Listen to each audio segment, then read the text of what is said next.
देखिए अब किस तरह पाकिस्तान 71 के बाद पाकिस्तान को डेस्परेट जरूरत थी, क्योंकि अमेरिकन ने तो हमारी सारी सप्लाईज बंद कर दी थी। वी वर टोटली अनप्रोटेक्टेड, उससे ज्यादा हम अपनी तारीख में कभी अनप्रोटेक्टेड नहीं थे। वो हमारा एक बाजू जा चुका था, हमारे पास कोई न्यूक्लियर पोटेंशियल नहीं था, हमारे पास कोई मिलिट्री पोटेंशियल नहीं था, पाकिस्तान की आर्मी डिमोरलाइज थी, हमारी कौम डिमोरलाइज थी, वेपन सिस्टम्स हमारे पास नहीं थे, लीडरशिप नहीं थी। उस वक्त तो भुट्टो आया था, लीडरशिप उसके बाद तो लीडरशिप बन गई थी। एक स्ट्रांग पॉलिटिकल गवर्नमेंट भुट्टो की थी कि जिसने, और उस वक्त भुट्टो ने चंद एक बड़े इंपॉर्टेंट काम किए थे। पहला उसने ये कि पाकिस्तान का न्यूक्लियर प्रोग्राम शुरू कराया। दूसरा, चाइना के साथ ताल्लुकात बड़ी तेजी से डेवलप होना शुरू हुए। ये जो मंगोल नॉर्थ से जिनको कहा गया कि वो मदद करेंगे, और एक रीजनल इकोनॉमिक मिलिट्री ब्लॉक बनाया गया जो बेसिकली कहने को तो सिर्फ इकोनॉमिक ब्लॉक था, आरसीडी के नाम से, रीजनल कोऑपरेशन फॉर डेवलपमेंट, जो पाकिस्तान, ईरान और तुर्की का इकोनॉमिक ब्लॉक था, बिल्कुल, जिसकी वजह से पाकिस्तान को इकोनॉमिक स्टेबिलिटी मिली बहुत ज्यादा, जो बाद में ECO के नाम से बन गया, इकोनॉमिक कोऑपरेशन ऑर्गेनाइजेशन।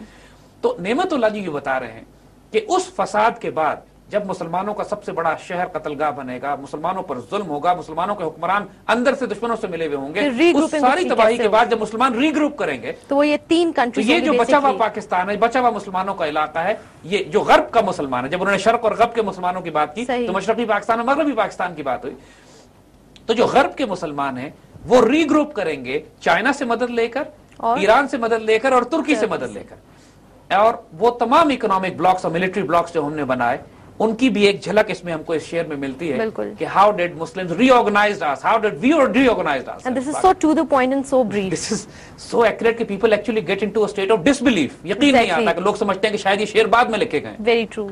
लेकिन ये सारे शेर नर्स किया कि जैसे ये तमाम पुरानी किताबों में लिखे हुए हैं, हम इनको प्लेस कर रहे हैं आज के दौर की जियोपॉलिटिक्स में कि ये किस दौर में कहां अप्लाई करता है। बिल्कुल, क्योंकि ये काम पहले मुसलमानों ने कभी नहीं किया।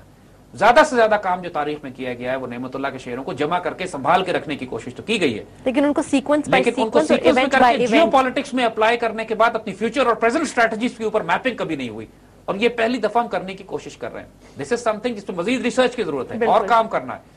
हम मजीद वो नुस्खे तलाश कर रहे हैं जो पुराने नुस्खे, और हमें यकीन है कि पुरानी लाइब्रेरीज में कहीं ना कहीं हमें मिलेंगे और जिसमें मजीद वो शेर होंगे, क्योंकि 2000 से ज्यादा शेर कहा जाता है कि इन्होंने कहे हैं, और अभी तकरीबन 250-300 के करीब शेर हैं जो बचे हैं। तो we are still in search, we are looking for them, लेकिन whatever we have found is so fascinating कि हमारे ख्याल अभी भी जो हमने डिस्कस किया जैसा वो भी इवेंट्स को रिलेट कर रहा है, हमारे ख्याल में इतनी इंफॉर्मेशन भी काफी है हमारे लिए कि हम आइंदा आने वाले वक्त में पाकिस्तान की जियोपॉलिटिक्स किस तरह बिल्ड करें। जो मौजूदा दौर के बारे में जो हम समझते हैं कि नेमतुल्लाह शाह वली ने जो प्रेडिक्शंस की हैं, हम उनको भी आइंदा डिस्कस करेंगे, और खास तौर पर उसके बाद जो फ्यूचर प्रेडिक्शंस हैं कि जो जियोपॉलिटिक्स आइंदा बिल्ड होगी आज की दुनिया के हिसाब से, जब आप उसको मैप करते हैं तो you actually get stunned, it's amazing.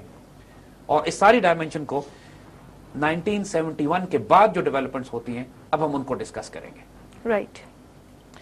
देखिए मौजूदा दौर के हवाले से एक बात कि 1971 के बाद जहां पाकिस्तान की ज्योग्राफी जरा स्टेबलाइज हो गई, यानी हम उसके बाद से तो पाकिस्तान नहीं टूटा है, अल्लाह के फजल से। स्टेबल गवर्नमेंट जब आई है, थोड़ी सी स्टेबल गवर्नमेंट आई, एक थोड़ा सा निजाम, फिर जंग भी उसके बाद ऐसा उसके बाद कोई मेजर जंग हमने 71 की तरह की इंडिया के साथ नहीं लड़ी। पाकिस्तान की इकोनॉमी बेहतर होना शुरू हुई, फॉरेन पॉलिसी भुट्टो के दौर में बहुत अच्छी बनी। उसके बाद उसने इस्लामिक कॉन्फ्रेंस को रीऑर्गेनाइज किया, आरसीडी का सिलसिला शुरू हुआ, और अब वो जो एक झंझट था जी ईस्ट और वेस्ट पाकिस्तान का वो भी खत्म हो गया। बहरहाल पाकिस्तान एक सिंगल एंटिटी के तौर पर अपने आप को बिल्ड करने लगा। बिल्कुल।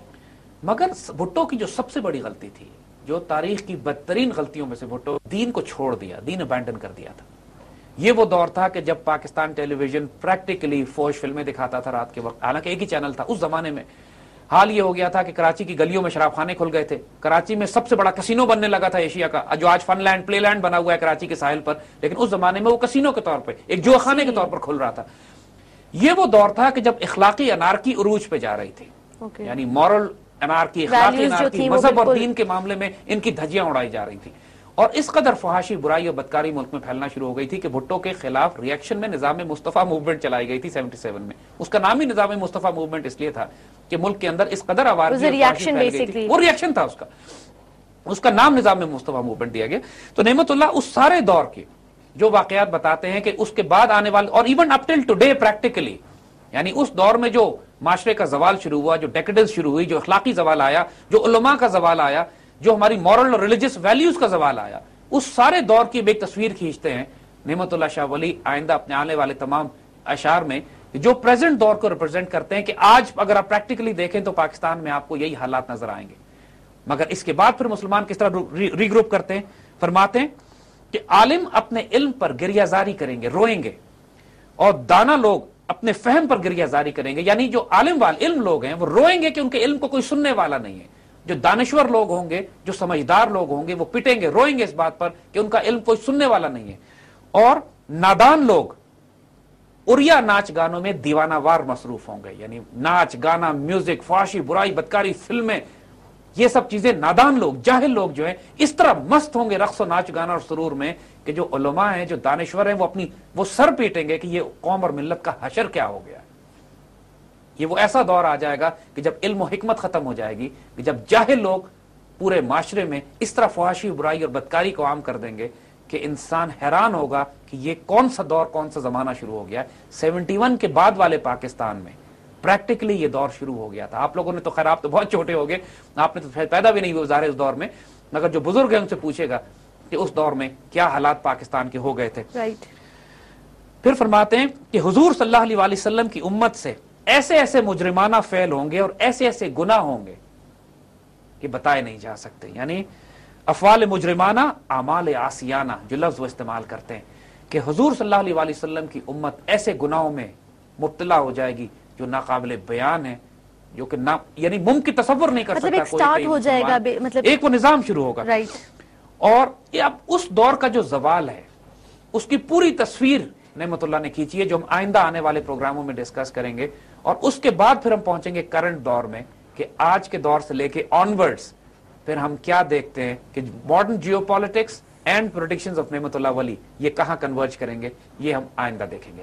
बहुत शुक्रिया जैद साहब। व्यूअर्स, आज आपने ब्रास टैक्स की एपिसोड देख ली। हमने डिस्कस किया इसमें पाकिस्तान बनने के बाद के जितने भी इवेंट्स थे जो कि नेमतुल्लाह शाह वली ने अपने जितने भी हमारे पास उनका रिसर्च मटेरियल अवेलेबल था उससे हमने उनको रिलेट करने की कोशिश की और आपको बताया, और इसने एक बेस सेट कर दी। डेफिनेटली हम आने वाले प्रोग्राम्स के अंदर जो गुफ्तगू करेंगे फ्यूचर इवेंट्स के हवाले से, वो यकीनन आपके लिए बहुत दिलचस्पी का बायस होगी।